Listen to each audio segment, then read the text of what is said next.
So, Dr. Meenakshi Jain, namaste. Thank you for coming on the podcast. It's an honor and a privilege. Thank you for inviting me. My pleasure, ma'am. So, Meenakshi Jain needs no introduction, but for the benefit of the three or four people who may not know about her, she is one of the most authoritative and influential and consequential historians in India in the present day. She has a background in political science, a PhD doctorate in political science. She's an academician, researcher, author, and of course, she's the recipient of the Padma Shri, which is India's fourth highest civilian award. She has written numerous books, including The India They Saw, a four-volume set. This set of books offers accounts of the grandeur of ancient India as perceived by foreign visitors to India. Then there are two very important books on Lord Ram and Ayodhya, very important books. Then there's this book in 2019, Flight of Deities and Rebirth of Temples. The latest book is from 2021, Vasudeva, Krishna and Mathura. And of course, there is this book here. Let me display it. Uh, Here it is. So it is a book about Sati. The title is Sati, Evangelicals, Baptist missionaries, and the changing colonial discourse.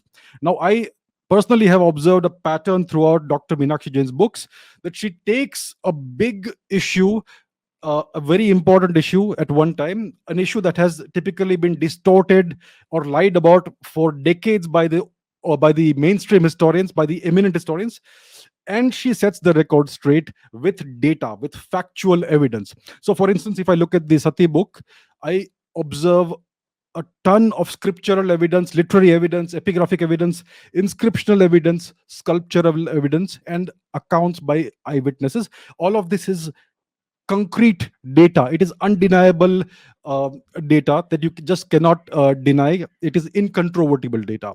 So that is the kind of scholarship that we observe in Dr. Meenakshi Jain's book, and I can only imagine the amount of time and effort that would go into all this, into hunting down all of these disparate sources, putting the data together, synthesizing it into one cohesive whole.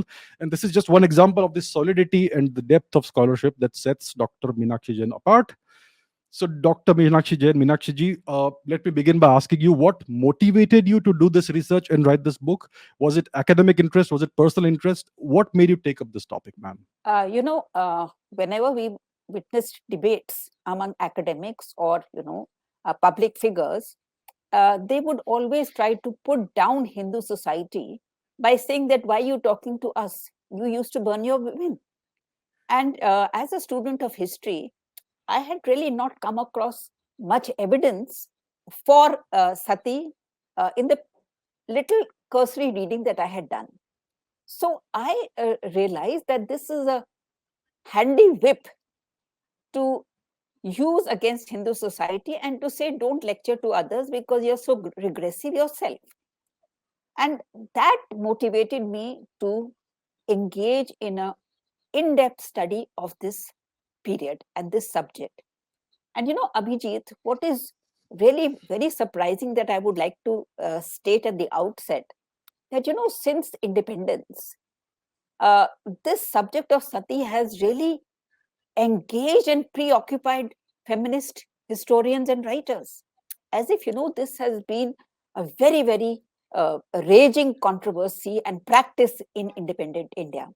Whereas parliamentary figures, that the figures that were presented in parliament, which cannot be questioned, I hope, they showed that the number of instances of Sati in the 70 years since independence was less than 40. So that gives us an idea of how limited this practice was. After independence in 70 years, we had barely 40 recorded cases. Now, 40 recorded cases would not amount to much. Of course, we abhor the practice. Even one is condemnable. But to use this as a stick to beat Hindu society was not acceptable. So this was point number one. Point number two was that in the colonial period, when Sati, according to certain accounts, is supposed to have been of such magnitude, there was no one who wrote on Sati except for the Baptist missionaries. So there was only one person who wrote a article, E.P. Thompson. He wrote an article, even then he did not write a monograph. So look at this disparity at a period when Sati is supposed to have been rampant and raging. There was no monograph on Sati, except for the motivated writings of the missionaries. And in independent India, when, according to the statistics that are available to us, there were hardly 40 cases in independent India, but we have got a whole deluge of books and articles by feminists. And one more thing I want to say to you is that most of these cases have been reported from Rajasthan. And none in independent India has been reported from Bengal. So Bengal, which we are told was the, hotspot where Sati everyone was emulating, has had no cases since independence. And further, in Bengal, I do not know of any Sati temples or Sati stones in memory of those women who had immolated themselves. Sati stones and Sati temples, again, the majority of them, Sati temples, are in Rajasthan, where even today people go and pay reverence to those who immolated themselves. So this kind of, dichotomy, it led me to examine this subject in considerable detail. I read everything that I could possibly read on the subject, and my findings were an eye-opener, at least for me. Right, indeed. And it's very surprising that nobody in the past 70 plus years, apart from you, even bothered to look into this subject. I mean, objectively from a data driven perspective. Yes. Yeah. Yeah, because the way I look at it, the agenda was not to study objectively. The agenda was to defame and shame a particular community in the context of debates that are happening about the need for social and religious reforms in certain religious groups. So, to beat down in TV debates, you will see people say, why are you talking to us about, need for reform of having a proper civil code, etc., because you were burning your women. So it is just a stick to beat Hindu society with. I agree. Sati and caste, these are the two big sticks they use to beat Hindu society and to just shut Hindus down. Don't speak. Yes, yes. Right. So before we go into some kind of evidence for the practice of sati, for the incidence of the practice, I would like to ask you, was sati a religious obligation from the perspective of the Vedas, the Dharmic Shastra, the scriptures, religio-legal text, which is the term that you have used, and literary texts? So was there a religious or dharmic obligation for widows to commit self-immolation? Not at all. You see, this debate about religious sanction, it was created in the early colonial period when a young scholar, H.T. Colebrook is his name, he translated a Vedic verse which seemed to suggest that there was religious sanction. The moment his piece article was published, William Jones said it is a wrong translation. And William Jones told him that you have mistranslated the thing. And H.H. Wilson, who is a very great Sanskrit scholar, he translated that verse according to the rules that were decided by Sayan, the medieval, Sanskrit scholar in the Vijayanagar period. And he showed that this verse he had mistranslated first to Agni. You see, he had mistranslated first and read it as Agni. The hymn said, when a person dies, the widow is supposed to, cover her eyes with ghee, lie down before that dead person, and then rise and resume her place in the world. And in fact, if you go through this literature, forget about the Vedic literature, subsequently also Dharmic literature, etc., they all said that a widow should lead a chaste life. And people like Manu, who wrote the Manu Smriti, and we always quote him for so many things. Manu wrote that a girl, she's an adornment to her father's house. She's his responsibility when she's not married, her husband's responsibility when she's married, and after the husband dies, she's the responsibility of the son, her child, male child. So this kind of recommendation that a widow should lead a chaste life is there in all this literature. And in fact, around the 12th, 13th century, there are writers of digests who say that, if you do this, it's like black magic. They compare this to black magic. They condemn it in the most forceful way possible. But around the 17th century, we do get some writers mentioning this, some recommending it, but always saying that the best path for a widow is to live the life of an ascetic. So to say that there was religious sanction there is no basis for it at all. I've quoted all these texts in my book, and anyone who's interested can read it, because you don't have to believe what I'm saying. These texts which I've quoted are now available on the net. The net is a great enabler for people who don't want to delve into it but want to cross-check.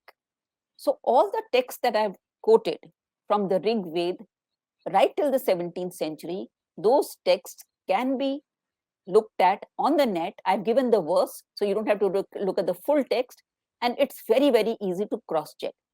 As a scholar, it is my policy, and I expect that same from the readers. They should not take what I'm saying at face value. I never take anything of a scholar at face value, always cross-check. So the readers don't have to, or the viewers don't have to accept what I'm saying as the truth. It's very easy for them to cross-check for themselves. Yes, ma'am, totally agree. Nowadays, there is this trend of passing off opinions as facts, and Yes. people, unfortunately, because of the kind of education system we have, they don't know how to discern facts from, let's say, fake information, false news. So it's all about cross checking, like you're saying. Just cross But check for yourself. Yes, Abhijit, ma'am. one thing I want to say, that in all my books, I never impose an opinion on the reader. Indeed, yes. I don't come into that text at all, my books. I just present the facts, and I let the reader decide for himself or herself. According to the way I look at it, the facts that I present are so compelling that the reader can draw no other conclusion. But I never force an opinion, because I don't make opinions, I present facts. Yes, indeed. Your books are all driven by data and facts and evidence that can be cross-checked anytime by anybody, because it's all available in the public domain now. And I just want to say, for this Sati book, my book is divided into two sections, A and B. And the B section is just a collection of foreign accounts on Sati. So the reader doesn't have to go looking for those books.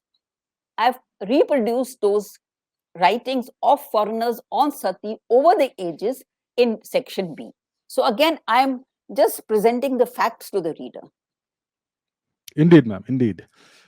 So let's talk about the historical incidents of Sati over the ages. So our history starts with the Vedic era, then we have the Ramayana era, the Mahabharata era, the Saraswati Sindhu phase of our civilization, the Mauryan era, the so-called common era, medieval era, and then we come to India's millennium of woe, the millennium of occupation and humiliation. So what I would like to ask you, ma'am, is if you could give an Yes, overview, broad overview chronologically of whether Sati yes. was widespread, was it rare? What does the evidence say?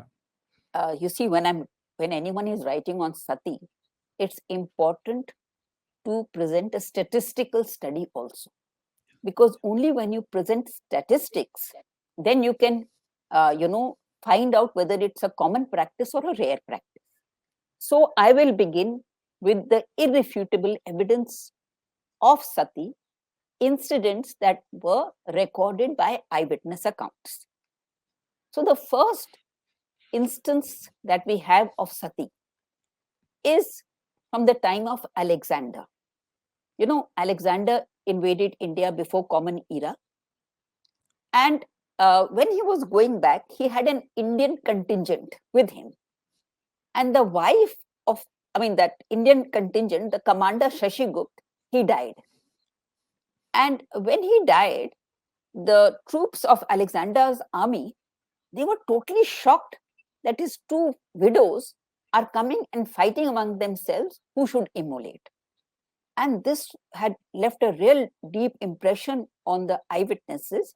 And this is recorded by an eyewitness from whom Diodorus copied this account. So this seems to be an authentic account, which we should not doubt. After that, we have no evidence. What is the evidence? We can have epigraphic evidence. We can have, numismatic evidence. We can have inscriptional evidence. We can have sculptures, etc. So the next, in fact, after Diodorus, the evidence that we have, inscriptional evidence, is from Nepal. So, there is an inscription of the 4th century that has survived in Nepal. I have produced a photograph of that in my book. That is the inscriptional evidence that we have. But in India, the first inscriptional evidence we have is the Iran Pill inscription. Iran is a place in Madhya Pradesh, and there the inscription is on a pillar, and that inscription has survived intact, and that inscription forms part of the cover of my book. So that inscription says that there was a commander of the Gupta army, and he died in battle, and his widow immolated in her memory. So that is, again, undeniable evidence. But look at the time gap between 3rd century BC and 5th century AD. That is almost 800 years. That's a lot. Then there is another, that photograph on my cover, that was found about, so at the back is the Iran inscription, and in front, that inscription has two parts. The back is the Iran inscription, and this photograph, this was found a couple of decades ago. It's a recent thing. A couple of decades ago it was found. It is an inscription of a Shudra lady, Dekabi, and her husband has died, and she is saying that I'm going to immolate myself. And her parents are saying, don't do it. Her parents are persuading her, but she still goes ahead, and the parents erect this memorial for her. The part of that memorial has survived. So these are 3 incontrovertible evidences. But in the same period, we have the name of King Harsha. We all know King Harsha. He was, Hyun Sang visited India in his time, and he records his meetings with Harsha. Now, Harsha's, court, poet, historian, whatever you want to call him, Ban Bhatt. Now, he writes that when Harsha had not ascended the throne, his father, who was the king, fell ill. And it was very clear that he would not survive. So Harsha's mother decided to immolate herself before the husband died. And Harsha said, don't do it. She says, I have been married to a person who was like a lion. I cannot contemplate living a life which is less than that of a lioness. And she immolates herself before the death of her husband. Harsha pleads with her, but he's not able to stop her. But Harsha's sister, sometime later, her husband dies, and King Harsha comes to know that she is going to also immolate herself. He rushes there and is able to stop her from immolating. And his sister then becomes his advisor. She plays an important role in his kingdom. And she didn't commit sati, but she was going to immolate herself, but Harsha stopped her. So this is a historical incident which has been recorded by Ban Bhatt, that Harsha could not stop his mother, but he managed to stop his sister, who came to play a very important role in his life. So as far as evidence is concerned, we have Diodorus, then we have this Iran inscription, and then we have this Dekabi, the inscription which is there on my cover. The next eyewitness account is of the Moroccan traveler Ibn Battuta. He comes in the 13th century. And he writes about 3 women who are going to immolate themselves in Madhya Pradesh.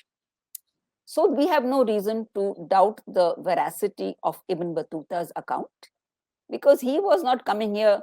He just described whatever he experienced and saw in the subcontinent. So this is the kind of evidence that we have. Now, we associate Sati with Rajasthan mainly and Johar, but no inscriptional evidence of Sati has been found in Rajasthan before the 9th century. So the dates are very important. That no evidence of Sati in Rajasthan before the 9th century, and the Chola, Pandya, these kingdoms, there is no evidence of Sati before the 9th, 10th centuries. So whatever stray instances that we find, they are pretty late, we can say 9th, 10th centuries. And we have the evidence of King Harsha stopping it, not succeeding in the case of his mother, but succeeding in the case of his sister. And when we, when Vasco da Gama discovered the new route to India, then we had the influx of many foreign travelers to India as traders, as travelers, whatever. And the Vijayanagar Empire saw a large number of people coming here, and many came to sell horses. Because, horses, because the north, they used to get the horses from the north, but because the empires coming in the north, that the route had been close to Vijayanagar, so they were getting directly. So, two travelers to Vijayanagar, they said that, when they never said we have seen, they never said we are witnesses, but they just said that when a king dies, hundreds and thousands emulate with him. But none of them said that we have seen. And in fact, very influential people like Abdul Razak, he was the ambassador, he came to the Vijayanagar court, they do not mention Sati at all. So when we say that some Portuguese mention Sati, we have to say that at that very time, no less influential people like Abdul Razak do not mention Sati at all. And none of these Portuguese, one of them says, he writes that they used to throw themselves into the fire, but the other does not mention it. So what I'm trying to say is that the actual evidence is few and far between. And just to complete the story about Vijayanagar, there is a historian of the 20th century, late 20th century. She did a study of the number of Sati stones that were found in Vijayanagar. Because the Portuguese said thousands used to immolate with the king. Now we know, first of all, that Krishna Deva Raya's queens did not immolate with him. Krishna Deva Raya was such a great king of Vijayanagar. None of his queens immolated with him. So in any case, this scholar collected the Sati stones that you could find in the entire Vijayanagar kingdom. And she saw that in most of these Sati stones, a woman is depicted as committing sati alone. There's no question of 100 people immolating with the king or 1,000. So that those sati stones also showed how limited that practice was in the entire Vijayanagar period. Now, to come to your story, that is what happens in the colonial period. So to sum up again, the instances of sati, first of all, it had no religious sanction, and all the religious leaders who wrote about it said it is like black magic. And in fact, it's only in the 17th, 18th century, the dating is very important. In the 17th, 18th century, some say, okay, maybe a widow can immolate, but they always say that a life, a austere, chaste life, is preferable to immolating. Second point that I have made so far is the actual number of eyewitness accounts that we have is quite limited. And there are various gaps, large gaps between Diodorus and the Iran pillar inscription, 800 years. Then, Ibn Battuta, it's very, very small. Now, and I've told you that about Rajasthan, the inscriptional evidence is only from the 9th century and also very limited.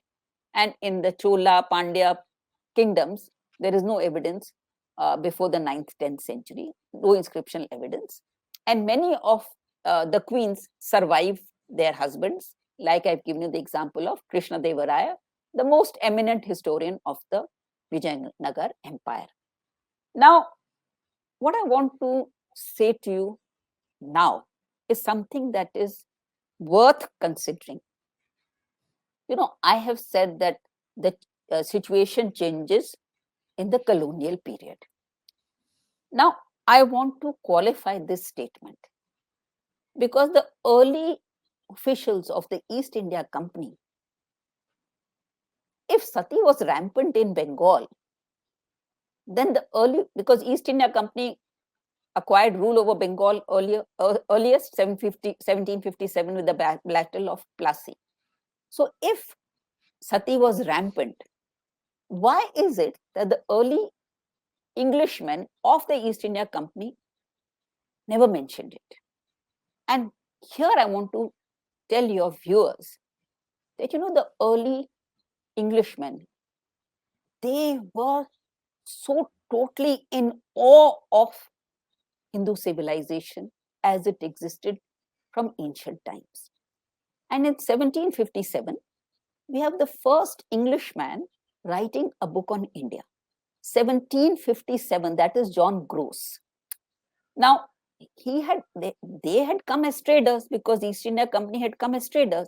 So all these people who wrote about India, Englishmen of the East India Company, they were representatives of a company that was a trading company. So, but imagine people who have come to trade, they get so interested in the culture and civilization of this country that they actually write books on this. And again, many of these books, because that 100-year, clause is not applicable to them now, so they are available freely. And it's very important to understand what they're saying about India. John Gross, Luke Crafton, Holwell, who was temporary governor of Bengal, Alexander Doe, even a reverend from Scotland, William Robertson, they have written detailed accounts. And none of them, they're writing from Bengal, sitting in Bengal, and they don't mention sati at all. William Jones, William Jones wrote so much on Hindu civilization. He translated the Gita, he translated Kalidas's Shakuntala, he did so much to popularize ancient Indian literature in the Western world.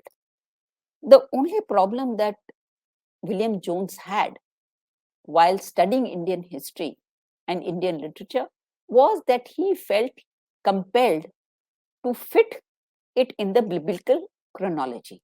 That means that the world is created in 4004 and the great flood happens in 2350. So everything has to be fitted into that framework. Whereas, the Indian yugas were thousands of years. Each yuga was thousands of years. So he had a problem that he was not able to fit Indian history in the biblical chronology. But he was a great admirer, Hall head. He translated Gita. They took trouble to learn the language, to translate it, and to expose Indian culture, the richness of Indian culture to the Western world. So it is very difficult to reconcile this picture with the picture that we suddenly see a few decades later of the missionaries writing about the horrors that they saw in Bengal. Now you can ask me the next question. Why did they do this? You have to unmute. Yep. Yeah, I was muted. So please go ahead and answer the question. Why did they do this? Yeah. So first of all, I would like to ask you, what does the term evangelist mean? Who were they? Okay. That's a very good question, an important question. You see, the evangelical movement arose in Britain after the French Revolution. And it was a belief that France witnessed the revolution, that bloody revolution, because of the irreligion propagated by Voltaire. So, people in England, they felt that if we have to prevent a replica of the French Revolution in our country, then we must propagate religion among the people. Religion not only among our own people, because that of course they were going to do, but we should also propagate it wherever we are in control. So the evangelical movement was a response to the bloody French Revolution, which people in England felt was because of irreligion propagated by Voltaire. Now, this evangelical movement, since we are discussing it, it is very surprising that the evangelical movement and the Baptists were the offshoot of this evangelical movement. Now, when the Baptist missionaries come, they say that, they wanted to spread the Bible over here. But the question can be legitimately asked, why were they not concerned about the lack of spread of knowledge of the Bible in their own countries? And what was the state of civilization in their own countries? What was the state of education? Women were being burnt as witches over there at that time. The lack of education, the lower classes were totally uneducated. And, public executions was a popular form of entertainment in England at that time. Even children. Yes. And you know that when the survey, William Bentinck, in fact, ordered a survey of the state of education in India. So in Bengal, this Adams report, he prepared 3 reports. And those reports said that there is no person in Bengal who doesn't get education as per his requirements and needs. And he said, and he made a very interesting point, that the zamindars of Bengal are very, very keen, and they make sure that their daughters receive full education, especially in mathematics, etc. And why? Because they would obviously get married into like families of zamindars, etc. And if the husband by some mischance passes away, then that widow should know how to calculate and look after her property. So this is imagine, so first of all, she should know what she is entitled to, how to look after it, how to manage the resources. So this is something that was being written. And the picture that we get is so totally different. Now, to come to your question, you see, the East India Company, as I told you, had come as a trading company. And they were very clear that they have come to India to make money, to earn profits. They're not here on a civilizing mission. So it was their policy that if any missionary comes to our territory and we know that he has come, we'll send him back on the next ship. So, so there was this small colony, Shirampur or Sirampur in Bengal, which was owned by the Danes. So what these three missionaries did, whom we call the Shirampur trio, William Carey, William Ward, and Marshman, the three of them, they came and as they gave false pretexts, and they came, and as soon as they landed in Calcutta, they rushed to Shirampur. But the thing is that they could not get the right of Parliament, the consent of Parliament to propagate and convert in India. Because the Parliament went by the opinion of the East India Company. The East India Company said, we have no role to play in this. And they parliamentarians were also getting aware of the work that had been done by the early Orientalists like, William Jones, Halhed, Charles Wilkins, etc. So, they were getting this material of the grandeur of Indian civilization in its ancient past, and suddenly these missionaries say, give us the right to convert. So Parliament debated on this in 3 times, and each time there was no agreement on this. They said, no, you cannot convert. You cannot go and proselytize in India. So then these missionaries, they decided that we have to now paint India as in as much black colors as we can. We have to show that India is steeped in ignorance, barbarism, etc. Now, how to do this? So, can you imagine these 3 Baptist missionaries? They commissioned a private survey for the area around Calcutta. They appointed 10 people and they said, you report every instance of Sati that you find in your particular area, because they divided Calcutta and its environs into 10 divisions and divided among these 10 people. Now, can you imagine that Bengal is supposed to be the harbinger of the Bengal Renaissance? It is supposed to be the maker of modern India. And it is seeped in this kind of practice. Is it possible? I mean, you have to apply some common sense to it also. So they commissioned this private survey, and then after the private survey, each missionary presented different figures of that survey. So, and then finally the Bengal government, it commissioned its own survey in 1815. It continued till 1828. Now, even if we accept the results of the government survey of Bengal and we look at the missionary accounts, there is no similarity.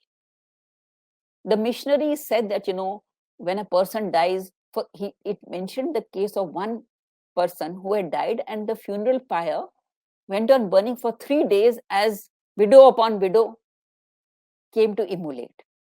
So imagine 100 women, 100 wives one person had. Another person said that 20, these are the missionary accounts. Now the government surveys showed there was no child, hardly any child immolated. The government survey, even those figures we can doubt, but the government survey showed that no woman had immolated who was less than 40. And this thing of 27, 28 women burning with one man, it was all incorrect. Now, the thing is that there was nobody to challenge these figures, because British Parliament was not sending a special investigating team or an independent team to report. So the missionaries, through their great networks that they had in England, they started, uh, you know, uh, publishing these figures in document, pamphlet after pamphlet after pamphlet. But several senior East India Company officials, like governors of presidencies, you know, they said, what is this? It's not there in our presidency at all. For example, Elphinstone, he was the governor of Bombay presidency. He said it's not there. And the same thing in the South, Madras presidency. And in fact, there is a French Jesuit missionary who stayed in India for a long time. Abbe Dubois is his name. You know, the French was Jesuit missionaries, the English were Baptist missionaries. So Abbe Dubois, he said that, you know, I have lived in the South for so many decades and I've hardly come across. And he says that everywhere I travel, I see these widows with their shaven heads. So when I'm seeing widows with their shaven heads, where is the question of them immolating? Because after their husband has died and they become widows, they are, you know, going around with shaven heads. And we know that in Vrindavan, you know, many widows from Bengal used to be sent to Vrindavan. So he says that these Baptist missionaries, they are telling lies. And he has written a beautiful book. It is Letters on the State of Christianity in India. And that is a book that is worth reading, because he says in these decades that I have spent in India, I've hardly been able to convert two people. So he says, yeah. So he says, you know, you do not even know how affectionate their family situation is. You know, they are such affectionate parents, such affectionate brothers, and to present them and husbands. He said that marriage is the most important institution in the life of these people. And you know, he says that he's written in such glowing terms about, though he was a missionary and a Jesuit missionary, he confessed that it was impossible to convert the people, and he said he paid fulsome tribute to the family values and the, you know, involvement of each member of the family. So this missionary propaganda was not was questioned, in fact, by British governors and senior government officials of the East India Company at that time, and also by Jesuit missionary Abbe Dubois. So it is wrong to take it at its face value. It was a propaganda to get Parliament to give the missionaries the right to convert. And last point that I want to make, you know, in 1792, the charter of the East India Company had to be renewed. Parliament renews that thing. Parliament did not address this issue of Sati. So if it was such a raging issue, how is it Parliament did not discuss this issue? In 1813, when the Parliament was going to renew the company charter again, then the missionaries realized that, you know, this time also they're going to face a defeat. So they orchestrated this whole thing for the British Parliament. That has also been documented in my book and in other books also. How, you know, that they whipped up support and they brought in every person that they could to write petitions to Parliament, etc. And finally, they won the right, but with what stealth and half truths and untruths they won this right, I have recorded in my book. Right. So you have mentioned, I think, two specific denominations of these evangelists: the Utilitarians and the Baptists. And there's also some Unitarian movement also. So could you No, explain no, in brief what this is about? no. I have mentioned two missionaries. One is the Baptist missionaries who were sponsored, who came from England, and they were operating in Bengal. And the other that I have mentioned is the Jesuit.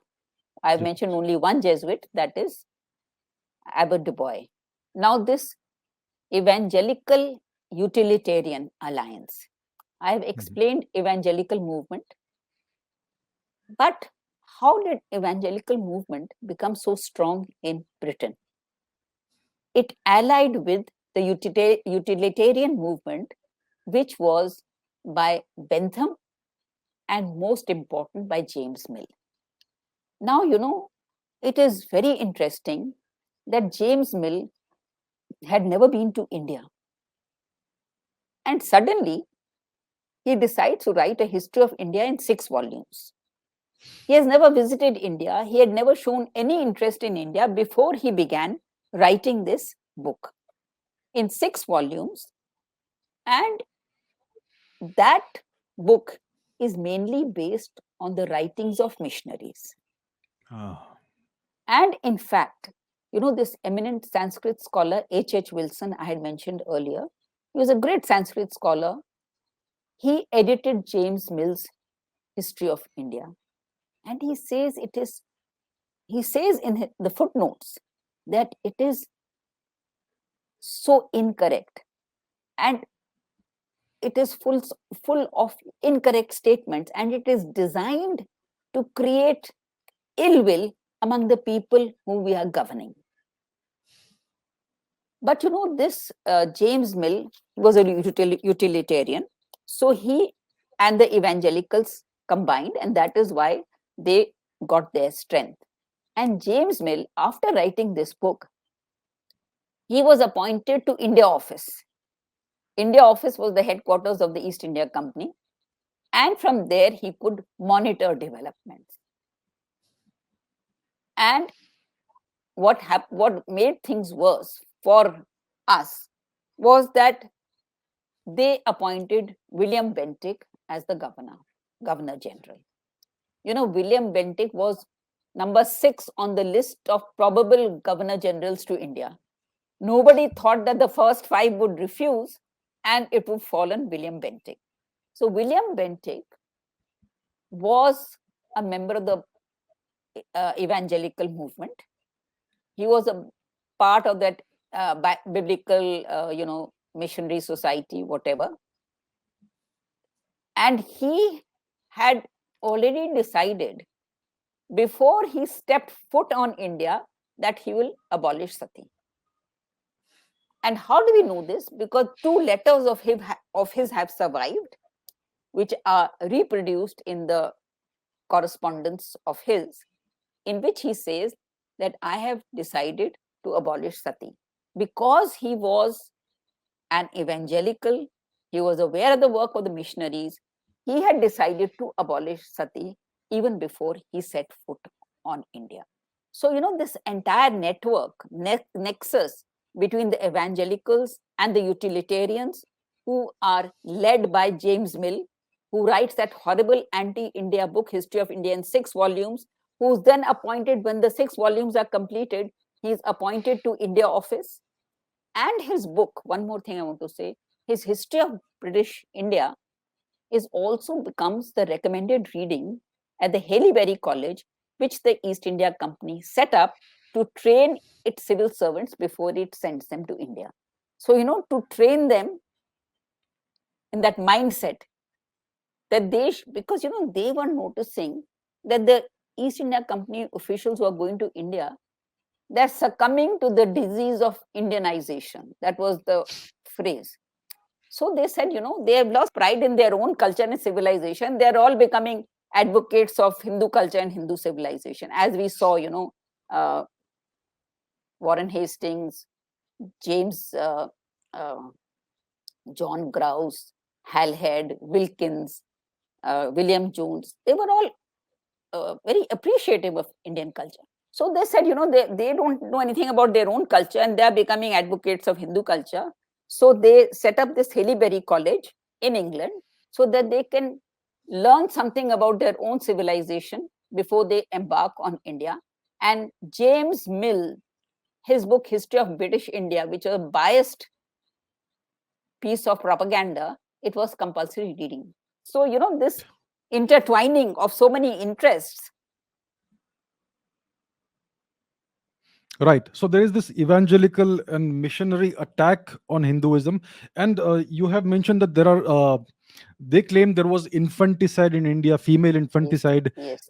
And there's also this other thing. Yeah, please go ahead. No, that female infanticide ploy did not work much, because everybody said that this was confined to one particular community and for certain historical reasons, and that had been more or less eradicated. So infanticide did not take on, but this sati thing took on. Yeah, I would like to offer anecdote from my life. So when I was a kid, when I was during, I spent some of my formative years in Europe in a French speaking place in Switzerland, essentially. And over there, the kids, they believed that Indians, Hindus, they offer newborn children as a sacrifice to the river Ganges. And that is, there was a widespread belief there, and the teachers would also not refute it. And I was mortified to hear this. I was really ashamed that people thought this about my culture. So it encouraged me to not speak about my culture, India, and all that. So it Yeah. seems that there was some effect of this claim of infanticide, you know? Yes, but even that I have discussed that in my book, and again I've quoted from H. Wilson's letters. Mhm. I've quoted from those letters saying that this is all incorrect. So, we are representing one side of the British debate, that is the missionaries, and totally ignoring responsible civil servants of the East India Company who had decades and decades of experience in India, who knew Sanskrit, who had taken the trouble to learn Sanskrit and other languages, Bengali, and translate ancient texts and popularize India in the Western world. The image that they gave, H. Wilson translated the Vishnu Puran, and he, collected plays, ancient plays of India. He produced 2 volumes on specimens of ancient Indian theater, you know. So these people were very serious scholars, and these missionaries, they were hardly educated. One was a cobbler, one was something else. If you look at their what they were, Right. and So and it is in this, very sad that what we remember today is not Charles Wilkins or Halhead and others. We remember the missionaries, which was, and this whole, elevating the missionary aspect of this debate is not an innocent activity. Mhm. It is designed to put down a certain community in independent India and to brush aside or ignore need for reform in other communities. It is not innocent activity at all. Undoubtedly, no doubt about that. Yes. So in this entire propaganda that was done about Sati, in the missionary propaganda, what was the role of Ram Mohan Roy? Because Yes. it is claimed that one of his close relatives also committed Sati, and that really moved him a lot and made him a reformer, etc. So what's the real story about this? Yeah, it's not very easy to answer this question because Ram Mohan Roy had quite a complex character. He went to England, fighting for the rights of the Mughal emperor. You know, so to argue his case. Now the thing is that he wrote uh, 2 books. I mean, 2 pamphlets on Sati. They took conference of a debate between an advocate and an opponent of Sati. The first was published in 1818 and the second was published in 1820. And, and uh, the thing is that about this incident that you mentioned, the well-known historian R.C. Majumdar, he has written a book on Ram Mohan Roy. And in that book, he has examined everything and he says this is a later concoction. There is no evidence that Ram Mohan Roy was even present when his sister-in-law is said to have immolated herself. He says there is no evidence that he was even present over there. It was a later concoction. Now, William Bentinck, he wrote a minute on Sati before the abolition of Sati. And in that minute, he says that I discussed this with Ram Mohan Roy, and Ram Mohan Roy uh, said that the you can impose more and more restrictions and conditions, for a woman to immolate herself. you don't have to actually abolish the custom, make it more difficult. And he said it will disappear on its own. The other thing I want to say is, first of all, R.C. Majumdar says this is a later concoction. And since R.C. Majumdar has written a full book on Mohan Roy, we have no reason to doubt him. One thing I want to say is that, in all this debate on Sati that you read in textbooks, etc., you will read that, Bentinck abolished Sati. Now, you will never read that very important figures of Bengal of that time had said that Sati has no legal sanction and you can please abolish it. Like Mrityunjay Vidya Alankar. He was employed by the British in the Fort William College that they had set up. And in fact, he also wrote a pamphlet that Sati enjoys no legal sanction at all, no religious sanction, let me say. And you can abolish it, it will not create any law and order problem. So there was a whole stream of Hindu writers before Bentinck, which we don't remember. We are giving the credit to a person who maybe doesn't deserve that full credit. And they say that Orthodox Hindus were opposing the abolition of Sati. The head of that conservative group was Radhakant Deb. What did he say? He said that we should not allow the British to interfere in our internal matters. Because if we permit them to interfere in one matter, then they will interfere in another, in another, in another. But Deb was a proponent of Western education.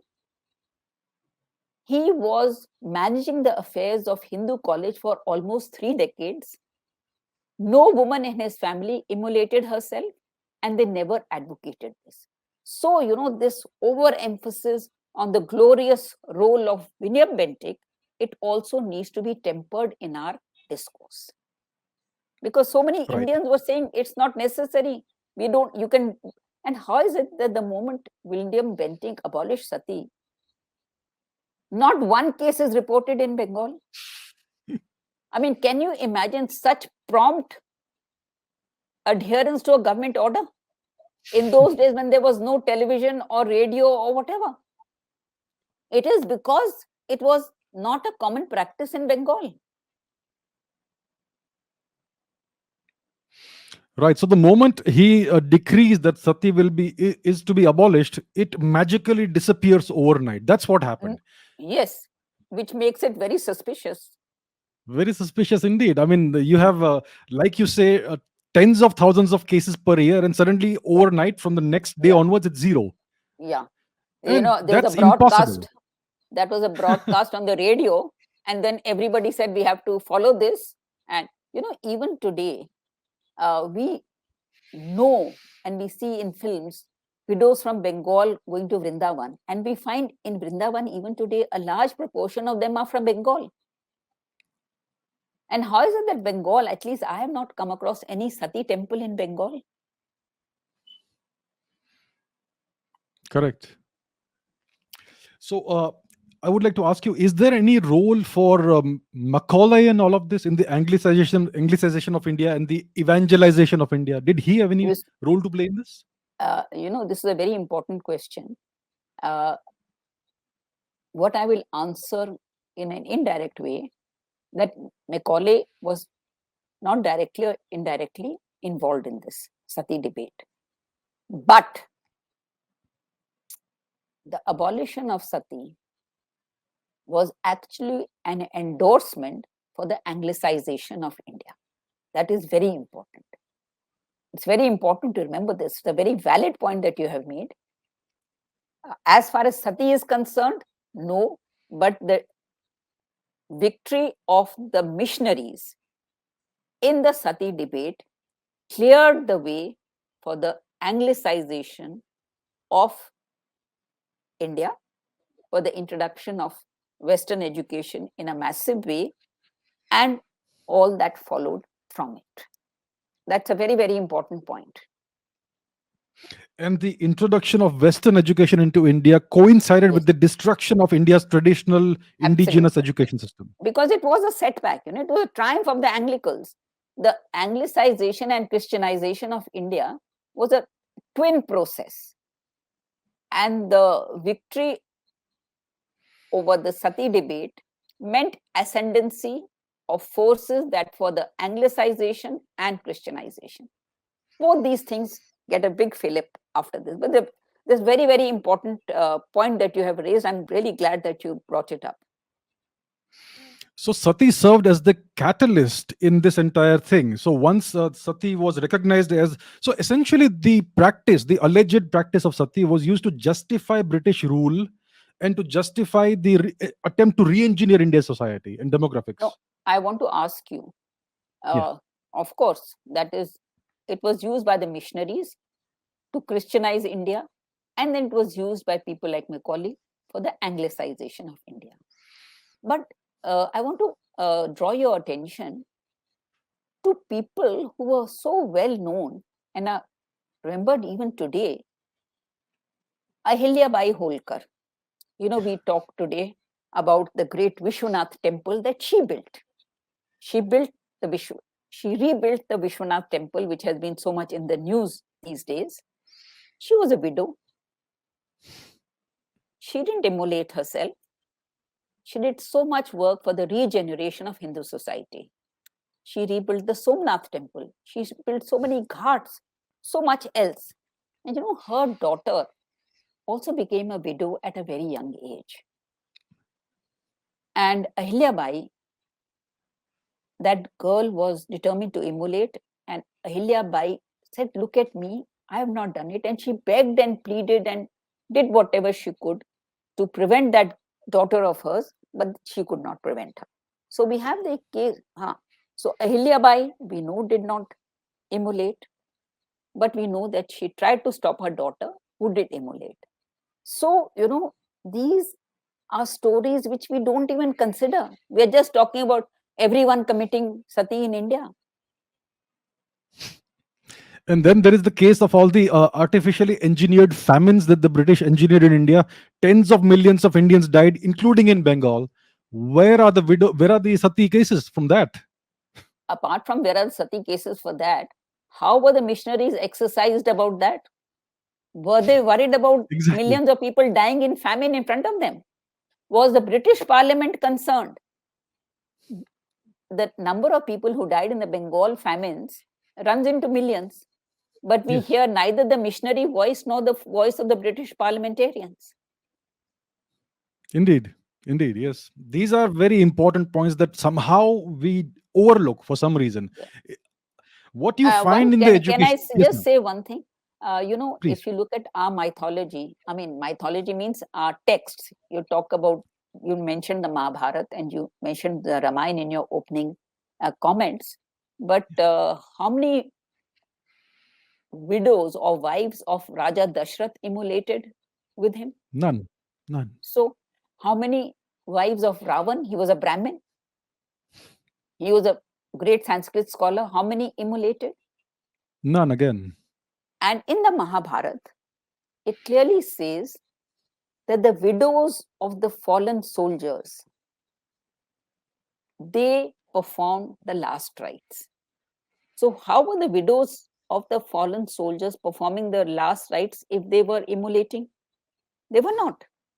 So, we have got used to just parroting what we are told about our past. But I feel that now there is a desire to break away from these stereotypes that we have inherited and discover our past through our own eyes. Not through the prism of colonial administrators or missionaries or whoever you have. So this is a ray of hope. Hopefully things will percolate even in the academic field, because the academic field remains quite immune to these aspirations of the common people. Indeed, what I observe in other fields as well, like we have so many new discoveries coming in from archaeology, genetics, etc. None of it is making its way into our textbooks. Dr. Yes, BB Lal did so much incredible work. None of it made its way into the textbooks.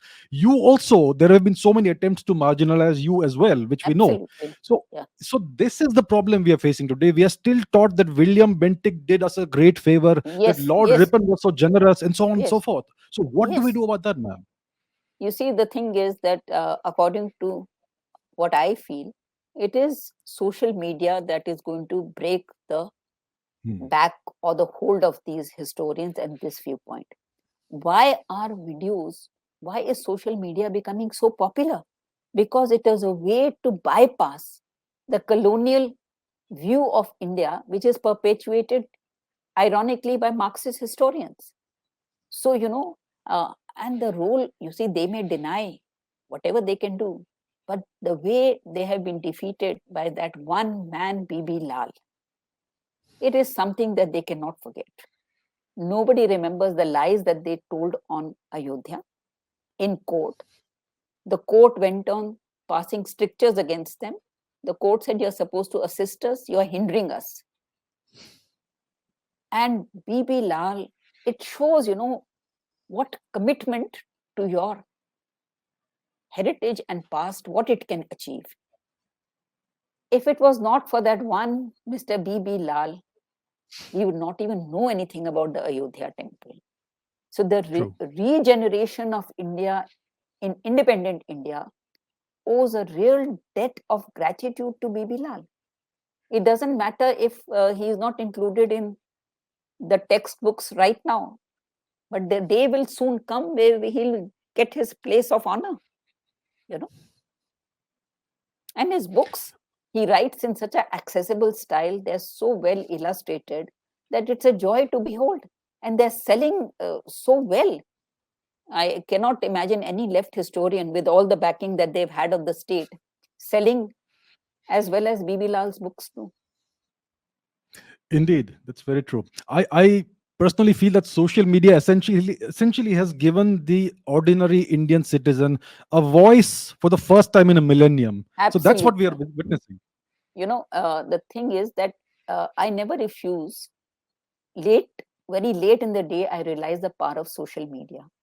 And I realized that as many people who will watch a video of mine will never read my books, you True, know. yeah. Unfortunately, it's true. Yes. No, but it's not unfortunate because that medium is giving me the opportunity to make people aware of my findings. You see, everyone Yes. is not a scholar. Most people will not read a book or especially a history book, but they will watch videos. So, it is a way to connect to the wider public, which is not of scholars or of historians. So, it is something that is cutting the power of these established historians. So, I think it's a fantastic job. People are taking time out to interview. You are taking time out to interview. Then people are taking time out to see, you know.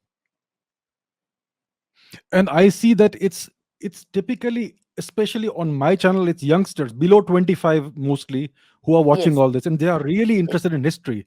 So I'm absolutely, really glad to see that. Yes. absolutely, very true. So I have to thank you for inviting me because so many people will come to know. Yes.